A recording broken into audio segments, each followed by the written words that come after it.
So you get a little signal in your car that there's something wrong with your vehicle and you want to know exactly what is wrong, but you don't want to pay an expensive trip to the actual dealer or the actual local mechanic.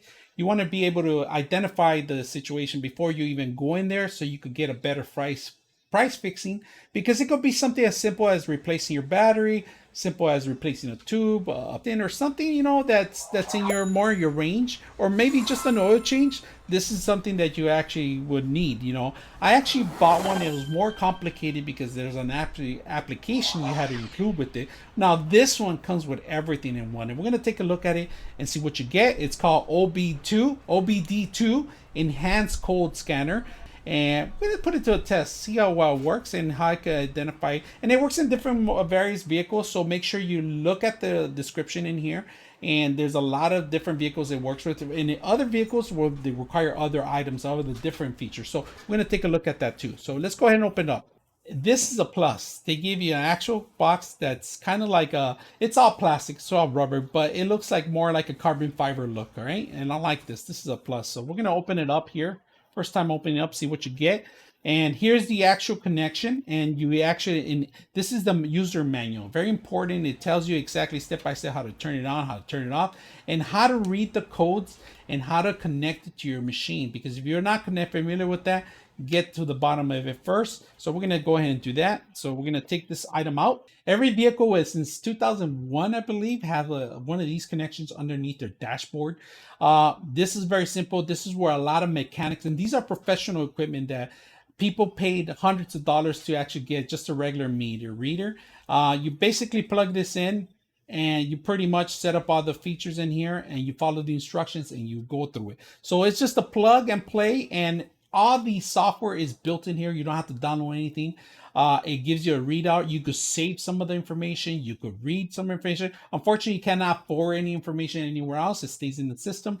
But once you understand what's wrong with your car, your vehicle, you could go to your mechanics and you explain to them and see how, and save some money on the value too. Shop around too. You don't have to go to the same mechanic. If he's giving you for $100 just to replace a battery, you go $37 somewhere else, or do it yourself. Simple as that, as replacing a battery, as reading the actual meter. So on the actual manual, it gives you step by step of what everything indicates. You gotta make sure it's compatible with your car, all right?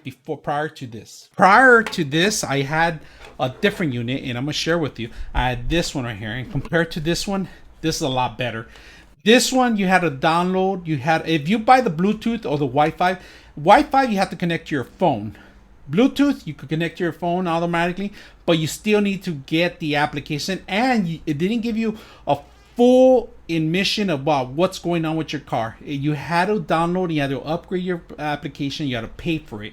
Now this one has it all built in here compared to this one. One connection, no software necessary. You don't need your phone, you don't need an iPad or anything like that. You just connect the plug in. Compared to the other version where you have to get all those things I just mentioned right now, plus you have to pay additional costs for additional information. It's more accessible to get the codes in here because they automatically used to pop up.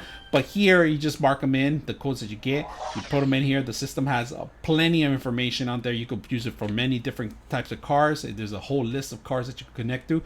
Very convenient, very easy. You don't have to worry about anything, any download, any Wi-Fi or any Bluetooth, or if you don't even have the application on your phone, it's all built in here. All right, so we have a Jeep. We're actually gonna go in the Jeep itself. We're gonna find the plug itself. If you guys can see it, there it is. It's right there in this corner. I'm putting it out right here. There's not enough lighting in here, but I'm gonna try to get it there. If you can see it, that's a simple plug right there. I'm gonna find the one connection here that we have, and all you gotta do is plug it in and bring this meter up to your standard. You don't even have to turn it on. If you see it, it's automatically turning on. We're gonna put it on, one on.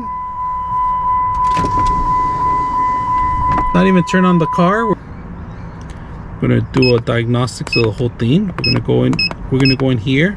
We hit to identify the car itself. We got the model and everything else. Everything's checking out. There's 2 errors in here that did not catch them, but we're gonna take a look at that. We're gonna go back up. So if you had a pending code, you would have to say, it will come on here with the exclamation mark, it will turn yellow. If you have an error, an issue, it will turn red.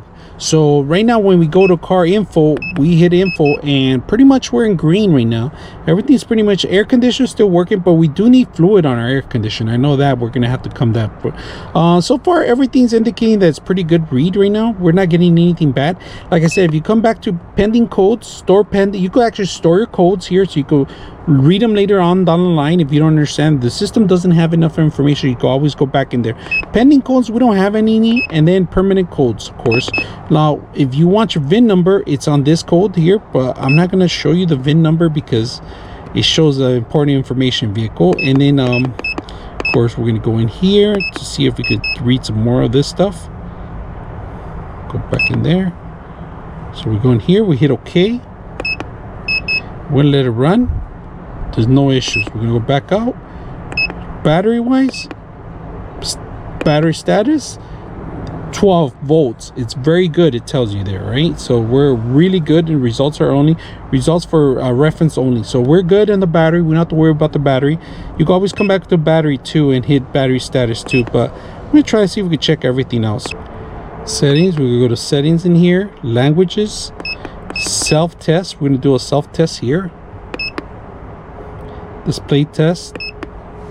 Just gonna do a little test here on the display system in case you have functions with the actual hardware that you want to run here, but this is only for this system and the keyboard test and all that stuff. So if you ever run into problems, you could go in there, you could change the beeping noise. So if you find some errors on your code, you can always come in here and go in here and read loading all the data. So you find your car. We're in a Jeep, so we got to look for a Jeep in here, Jeep,